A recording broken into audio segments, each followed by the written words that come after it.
Good morning. Welcome to my TED Talk here. As you can see on the slide behind me, I'll be talking about how college athletics are better than professional sports and how this relates to an overarching topic of passion over profession. So to start out, I'd like to quiz you guys a little bit. Does anyone think they can guess the average salary of an NBA player? Let me try. 12 million a year. 800,000. I think there's some low ones. Okay, so Cooper, what do you? 7 million. All right, I'm going to cut it off there because Cooper's the closest. As we see here, the average salary of an NBA player is $7.7 million. And so I'll let you guys redeem yourself here. Does anyone think they can guess the average salary of an NFL player? Yeah, Nick? 7.7 million. 5 million. Griffin? 2 million. Griffin is the closest here. So we have $2.7 million. So as you can see here, even the lowest ranked players in the league, that yes, they are professionals, but everyone makes good money. I mean, $2.7 million, I'd like to have that any day of the week. I don't know about you guys, I'm sure. But so now let's dive into the background a little bit of why I chose this topic. Some of my favorite teams are the University of Michigan. I've really enjoyed supporting them my entire life, the football team and basketball team. Moving on, we have the Detroit Lions.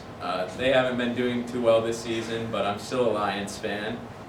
We also have the Red Wings, who are at the bottom of the NHL right now, but I mean, they're still my hometown team. Same thing with the Tigers. Not very great right now, but it's okay. And lastly, we have the Pistons, who I think is Detroit's only hope right now, but they're still not very good.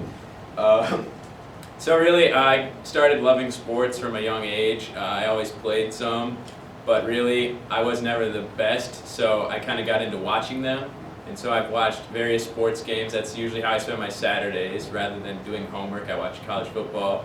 But now, let's dive into the real topic as to why college sports are better. So first, we have superior competition. These athletes, they have more passion. Rivalries in college are way bigger. Shorter seasons create more interest. And then lastly, we have more exciting postseasons. So first, let's see about some college athletes and what they receive each year. So it's reported that top athletes at top universities indirectly receive about $125,000 per year. And this is through credit hours, food, training and equipment fees, all that stuff, travel. And so they don't really get to see the money, but the real reason why they're in college is obviously to get to the next level, but also because they love their game. So now if we look at some top athletes in the NBA, we have Steph Curry, who makes $40.2 million per season, and he's the top paid player in the NBA, $40.2 million, that's outrageous. I don't know who needs that much money. And then if we look at the top NFL player, we have Russell Wilson of the Seattle Seahawks, who makes $35 million per year. And so obviously these athletes want to win championships, they want to win awards, but really they're already the best at what they do, and they don't really, they don't have to work as hard because they don't have to go through practice and school. And so obviously, they put in work, they have to be the best at their craft, but pro athletes don't really have to fight for play time. College athletes, for example, if you're the fourth string quarterback at a university and you're good, you have to go in and you have to beat the top 3 guys in front of you, and you also have to do that while balancing school, which is really tough. And they have to work hard each day and try to improve their draft stock, because obviously the NFL, NBA draft, NHL draft, those all matter one day, and even the average pros, as I stated earlier, make good money, so really they think that playing is just work and not for something more important. And so next up, I'll talk about why rivalries enhance college sports. Obviously, all sports have some rivalries, but just think of these. Michigan versus Ohio State, probably one of the biggest rivalries in sports. Yes, this series has been lopsided in football as of late. Michigan hasn't won since 2011. But I mean, those fans, they really just despise each other. These teams, they go out and give it their all, and obviously it's not the result some of us hope for, but that's okay. Next up, we have Michigan State in basketball and football. These are two in-state rivals that really just always want to beat each other. They like to have the mantra of little brother over the other person. And so each year, they got to give it their all, and they're not making money. They're just there to try to get to the next level and try to win it for their school. Next up, we have Army versus Navy, which is going to take place actually on Saturday. And these are two military institutions that once again want to prove that they're better than the other. And lastly, as an example, we have Alabama versus Auburn in the Iron Bowl in football, which is always a great game, just like Michigan, Michigan State, in-state rivals. And so really, in-state rivals, close state rivals, or related colleges, such as, as I stated, military institutions or Ivy League schools like Harvard and Yale, they really just enhance the experience for athletes and for fans. And as I think of pro rivals, I can't exactly think of many. I can think of the Yankees and the Red Sox, and the Lakers and the Celtics. But really, these are just based off of playoff history or, who's in whose division. These don't exactly draw attention from outside fans. For example, Michigan State fans usually want Ohio State to beat Michigan because they're both rivals. But personally, I want everyone to beat Ohio State, and I could not care less about, if the Yankees beat the Red Sox or not. And so, next, moving on, we'll have why shorter seasons interest more fans and everybody. So, first off, NCAA football, they play 12 games in a season, while the NFL has 16 games in a season. And then NCAA basketball has 35 games in a season, while NBA teams play 82. And so really, these teams have less time to improve their records before bowl season or tournament season in college. And also, less games in college means more fans have to go out to games early on, or they're just going to miss out. And so here's the part that I think is the most interesting, and the reason why I like college sports over professional leagues is because really the postseason are just more inclusive and exciting.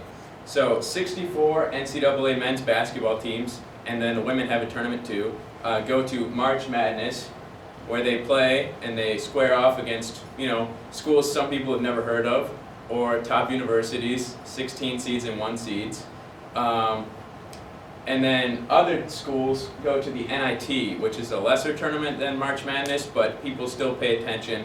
It's where the schools that just hardly missed out on qualifying for March Madness go and play for the trophy.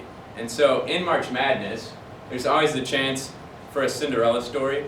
And in 2018, UMBC, which stands for the University of Maryland Baltimore College, beat Virginia. They were the number 16 seed. They were a school not anybody had heard of outside of Maryland, really. And they beat one of the number one ranked teams out of the top 4. And so really, March Madness just shows that any school can go in and do something, while as in, say, the NBA, as the Pistons made the playoffs and had to play the Bucks last year, they really just did not have a chance. And so, moving on, we have why college football is better than the NFL. And personally, I think bowl season is probably my favorite time of year. In the bowl season, 82 teams get to play in 41 bowl games, while the top 4 compete for the college football playoff, which is this trophy right here. And currently that's right around the corner. And these bowl games take place all around the country and like the world, including, as there's the Bahamas Bowl, which teams will be attending soon, and there's even one at home here in Detroit at Ford Field called the Quick Lane Bowl. Obviously, more teams, require more games to make the playoffs interesting, but this makes more fans happy and invested. And so lastly, I'll dive into my second reason why college sports are better than pros, and that's because recruiting is better. Recruiting just makes it better. So pros often take the money. Bryce Harper right here, he signed a $330 million contract with the Philadelphia Phillies this past offseason. And then also we have Kevin Durant, who signed a $144 million 4-year contract with the Brooklyn Nets. And so to these guys, obviously they want to win championships, but really money seems to be happiness to them. Going back to Bryce Harper.